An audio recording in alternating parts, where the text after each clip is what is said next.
This is Art Television.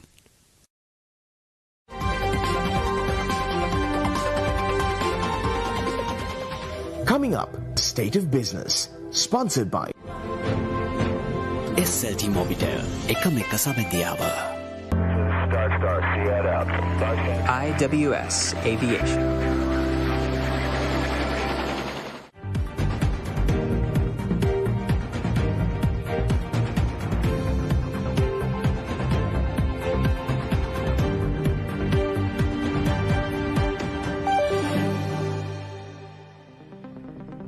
A very good evening and a very warm welcome to State of Business on Art Television.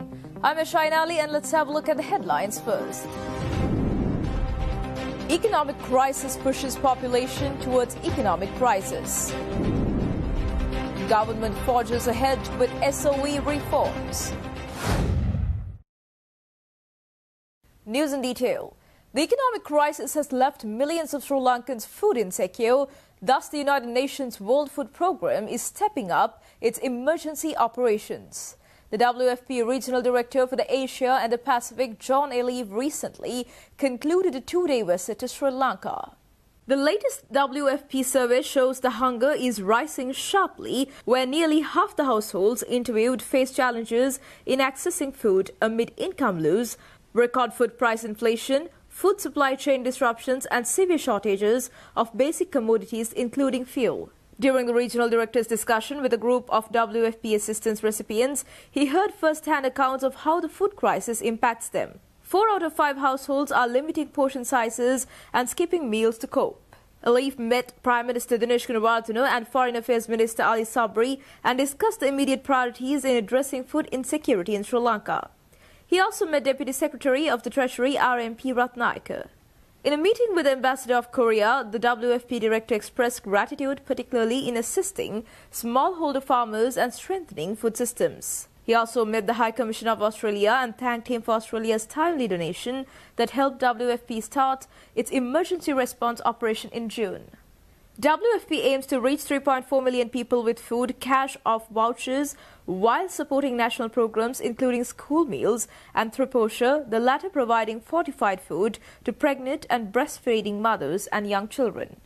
Meanwhile, the Minister of Education Cecil Premajayantha yesterday told Parliament that it is possible that malnutrition among school children may have increased during 2021 given the country's situation. This comes despite rejection of the UNICEF report which said Sri Lanka has been ranked 6th among nations with high child malnutrition by the Ministry of Health. The minister maintains that given the country's situation, it is possible that malnutrition among school children had increased in 2021. He arrives at this conclusion by extrapolating from previous surveys carried out by family health units of the Ministry of Health, which show that chronic malnutrition among school children had increased in 2020 compared to 2016.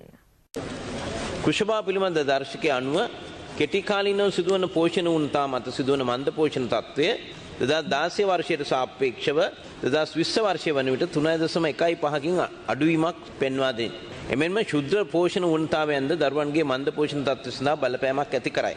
ඒ පිළිබඳ 2015 සිට 2017 වර්ෂය දක්වා වෛද්‍ය පරීක්ෂණ ආයතනය MRI පරීක්ෂණ දත්ත අනුව වයස අවුරුදු 6-19 අතර දරුවන්ගේ යකඩ වුණතාවය, විටමින් A වුණතාවය සහ විටමින් D වුණතාවය පහසුදාන් පරිදි වේ. MRI පරීක්ෂණ දත්ත 2015-17 වර්ෂ දක්වා. වයස් කාණ්ඩය 6-9 වයස් කාණ්ඩය යකඩ වුණතාවය 13.5යි. 10-12 වයස් කාණ්ඩය 8.2යි. 12-19 වයස් කාණ්ඩය යකඩ වුණතාවය 8.5යි. විටමින් වුණතාවය 1යි. විටමින් D වුණතාවය 13.2යි. උක්ත දර්ශක සමස්තයක් ලෙස සැලකීමේදී 2016 වර්ෂයට සාපේක්ෂව 2020 වර්ෂයේදී ශ්‍රී ලංකාවේ පාසල් යන වයසේ සුසුන්ගේ කෙටි කාලීන මන්ද පෝෂණ තත්ත්වයේ අඩුවීමක් පෙන්눔 කෙරේ. එහෙත් 2021 වර්ෂයේ රට තුළ පවතින සමාජ හා ආර්ථික අයහපත් තත්ත්වයේ හේතුවෙන් මේ වන විට මේ දර්ශක අගයක් ඉහළ ගොස් මන්ද පෝෂණ ප්‍රමාණය ඉහළ යාමක් අපේක්ෂා කළ හැකිය. මෙම වර්ෂයේ පාසල් සෞඛ්‍ය වෛද්‍ය පරීක්ෂණයේ නිසි පරිදි පවත්වා ගැනීමට හැකියාවක් ලැබුණොත් ඉදිරි මාස 4 තුළ ඉන්සන් තත්ත්වය නිවැරදිව තක්සේරු කරගත හැකි වනු ඇත.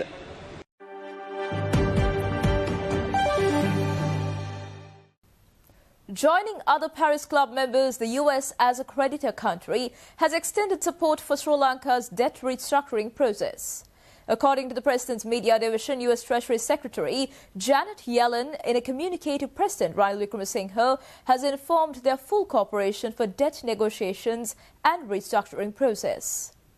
The US Treasury has also pledged support to continuously engage with their other government agencies, along with the World Bank and Asian Development Bank, to assist the people of Sri Lanka. Acknowledging the suggestion by President Wickremesinghe to set up a debt forum, she has insisted on expediting the engagement with all bilateral creditors while outlining the critical need for the full cooperation of all official creditors through timely participation and equal burden sharing. The US Treasury has welcomed the government's decision to seek International Monetary Fund assistance through an extended fund facility which reached a staff-level agreement recently. She cited aid for school children's nutrition, food vouchers and pregnant women and new mothers, fertilizer and cash transfers for small and medium-scale farmers to increase agriculture production as key initiatives through which the US has supported the people of Sri Lanka.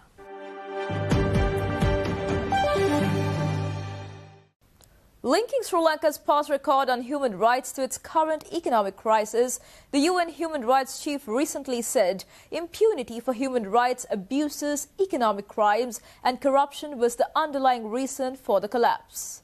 A report from the UN High Commissioner for Human Rights released ahead of the 51st session of the UN Human Rights Council urges the international community to support Sri Lanka in its recovery.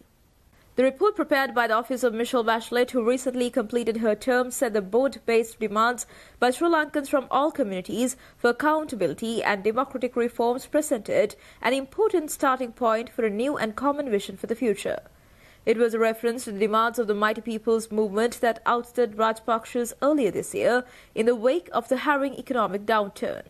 Meanwhile, the Cabinet of Ministers at its meeting on Monday approved the appointment of a committee to introduce a comprehensive legal framework to strengthen national security.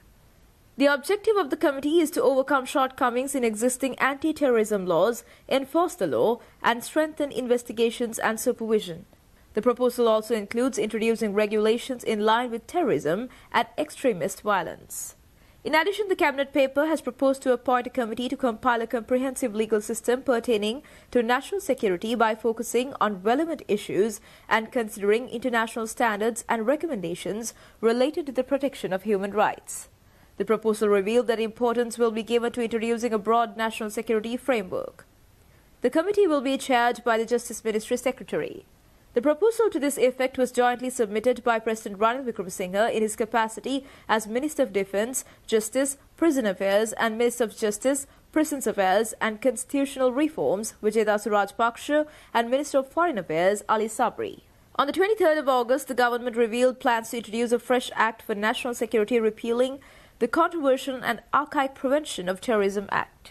Sri Lanka drew heavy criticism from the human rights activists, international organizations and foreign governments after President Wickremesinghe approved the use of the provisions of the PTA to arrest and detain persons who have been involved in protests against the government.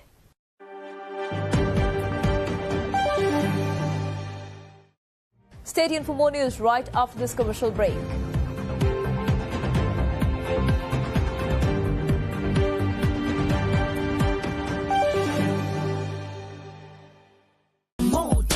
You stay and use more. Data Bow One, data Bow One. A non-stop journey with Data Bow One from SLT Mobitel Home Broadband.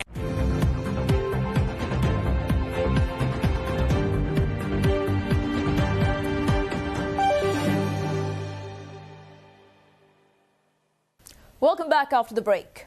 The loss-making Ceylon Petroleum Corporation needs to look at improving its data collection and presentation efforts as there is poor consistency in what the entity makes available for decision-making. Minister of Power and Energy Kanchana Wijesekara made these comments while addressing a forum hosted by the Frederick Naumann Foundation and JAAR Corporate Solutions in Colombo.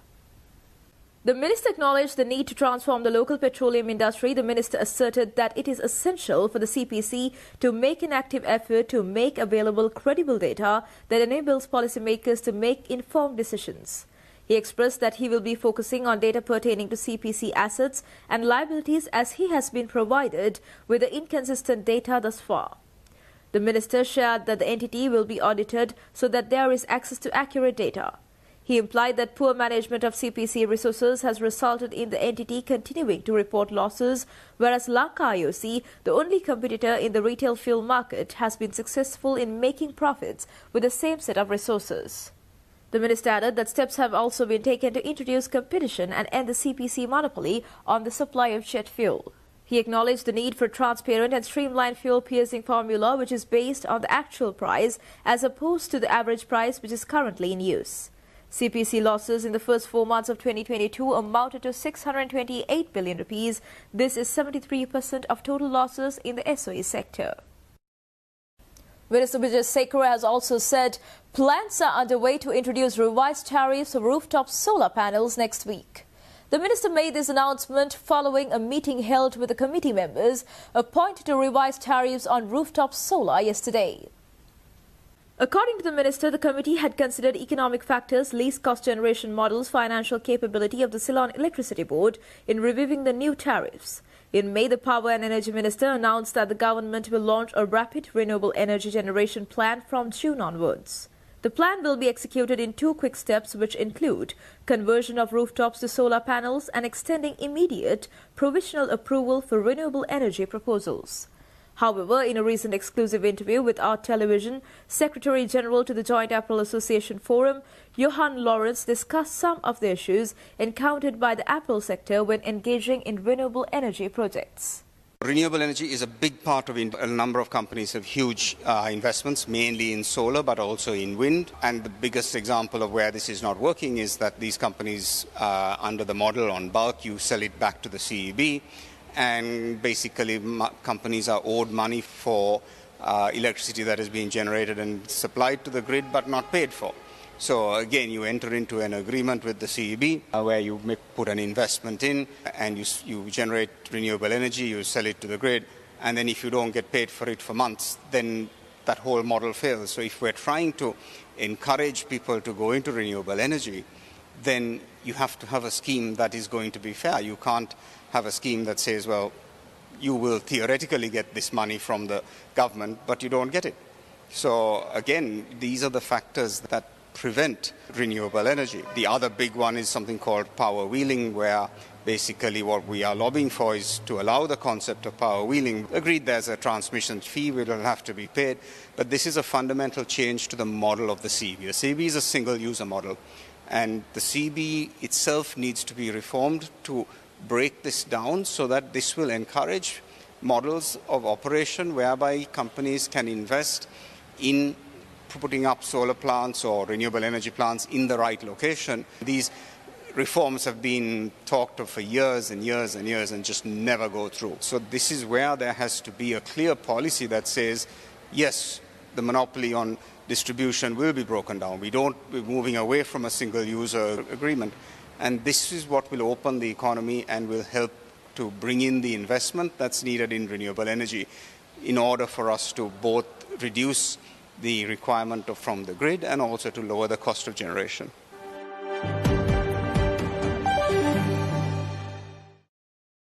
The Sri Lanka Institute of Directors this year launched its Young Directors Forum with the aim of grooming young talent for boardrooms in corporate Sri Lanka as well as in the public sector. The forum recently held its second session on networking and mentoring with board leaders in person with Harsha Amarasekara, chairman on board several top-tier corporates. While the latest session of the Young Directors Forum was held in person, its inaugural event was organized online in the form of a panel discussion on the topic of refreshing the boardroom in conversation with young directors. It comprised of YDF chairman and panel moderator Anushka Vijayasinghe, economist and an independent non-executive director of Ceylon Bank, and HNB Finance Anika Senanayake, director corporate planning IWS Holdings, and director of several listed companies, and 2 other eminent personalities. All the panelists were working committee members of the YDF and were joined by Charika Pereira, Director and COO of Stafford Motor Company, Council Member of SLID and Council Representative of YDF. Commenting on the YDF's race indicator, Anushka Vijay held that it was established to provide a forum for young directors and future boardroom leaders to engage their minds on topics of interest in performing their roles more efficiently and effectively. According to him, the forum intends to reach directors and director aspirants of different types of companies in Sri Lanka, both listed and private, as well as among startups and eventually state-owned enterprises. Charuk Pereira, describing the rationale driving the Sri Lanka Institute of Directors to initiate the Young Directors Forum, said that proven youth leadership is on the rise in all sectors, some of which are politics, corporate leadership, NGOs and startups.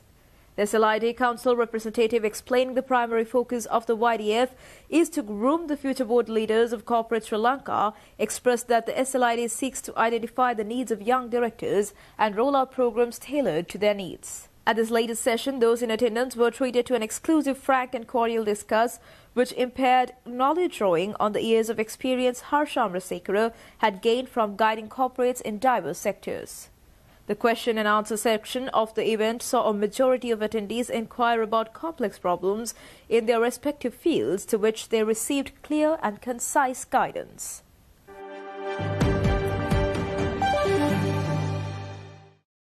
Stay tuned for stock updates.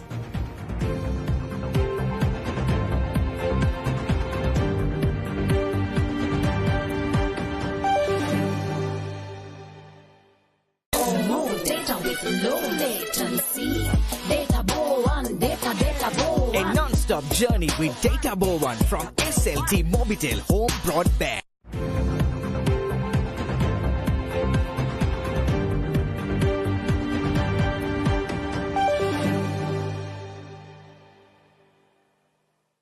Trading at Colombo Stock Exchange ended on a positive note today. The All Share Price Index gained 152.05 points to close at 9,599.32, and the S&P SL20 gained 51.06 points to close at 3,069.03. The turnover was 4.9 billion rupees and over 292 million shares were traded. Up next are Forex rates.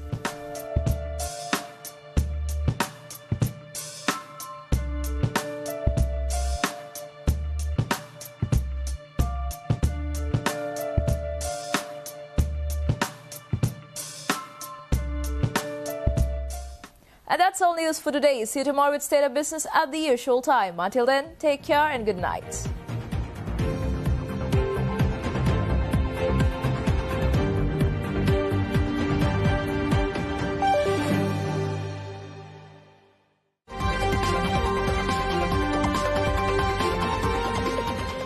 State of Business was sponsored by SLT Mobitel. Ekam එක සමැදියාව.